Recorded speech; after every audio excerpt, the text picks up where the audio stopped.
Hey guys, Dan with S3 Archery here. I just wanted to do a quick little update as far as stumping arrows and what's been working. Kind of carnage count. Keep you guys posted on what's been flying and what hasn't been returning into the air after we've retrieved it. So right here I've got a couple of GT Trad 5575s. These are the arrows that Joe and I are primarily doing now for stumping. We started out, I was shooting POCs. We've had a couple of different rounds of that. We had some 35-55s. We've kind of been playing around, and this summer we ended up picking up a bunch of blems from a local archery shop and got them all fletched up. We have literally shot hundreds and hundreds of shots at stumps that aren't just dirt clumps. Occasionally when we're looking for arrow preservation, we will shoot soft targets, but sometimes what you think is a soft stump actually rejects that arrow, and it's pretty violent.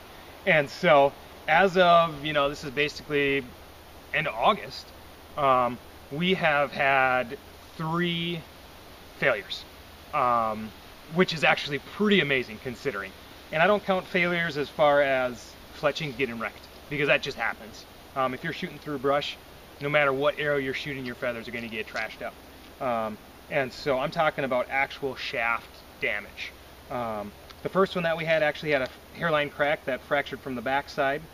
And then we had one of them where the insert pulled out the front. But when you looked at it and actually took a peek, you could see that it was completely shredded. And then we had another one that ended up actually having kind of both problems happen. We had a problem up front and a problem up back. We're not shooting into concrete. We're not trying to durability test these. We're talking real life. You see something out in the woods, you wanted to shoot it. We're putting it through the test. And so, considering all those shots that we've put out there, these carbons are pretty amazing. The woods that we started out with, if you hit something and it deflected just a little bit, we were constantly breaking off right at that shoulder.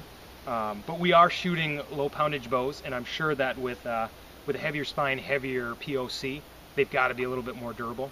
But we were going through a lot of POC arrows really quickly. The aluminums we haven't tried for stumping. I've got some that I'm actually shooting target-wise in the backyard just for fun. And so you might see me in a couple of videos with those, but we have not put those to the test. These carbons have just taken an abuse, and they keep on coming. Obviously, if you're hitting stuff hard, no matter how tough your arrow is you want to make sure you flex it. You want to make sure that's safe for that next shot. Especially if you have an arrow impact, or you hit a stump and it rejects the arrow out into who knows where. Double check your knock, double check your insert, look it over, make sure she's safe. If you ever have a question, don't shoot it.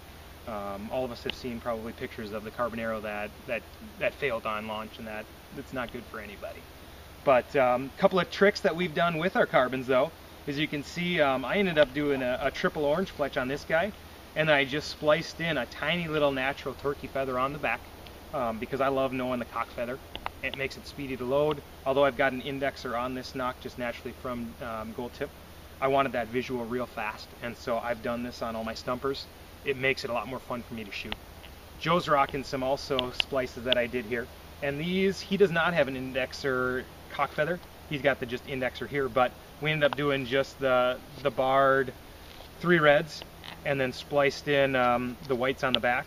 And so these are his stumping arrows. And then for his targets, it's the opposite. So we don't waste anything on these feathers. We end up putting the white up front, the red in the back, and that way when he's in his back quiver, if he's trying to grab a field tip, he jumps for the ones. If he's trying to shoot a stump, he pulls these out. It's quick, it's easy. The other little trick that we did is we have all of our arrows that we're shooting consistently, we just took a permanent marker and we marked our draw length on there. And that way when you're just not shooting quite right, you can't see that line when you draw, but if you have a buddy or someone else who's around while you're shooting, they can take a quick peek. If you're an inch short, maybe that's your problem. Maybe you got to pull back, maybe you're getting tired, take a break. And so just those little tricks have made it a lot easier for us to just shoot in general.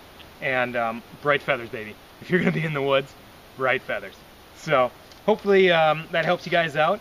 We'll continue to keep track of the count of the arrows that get thrown away, but it amazes me what these things can take.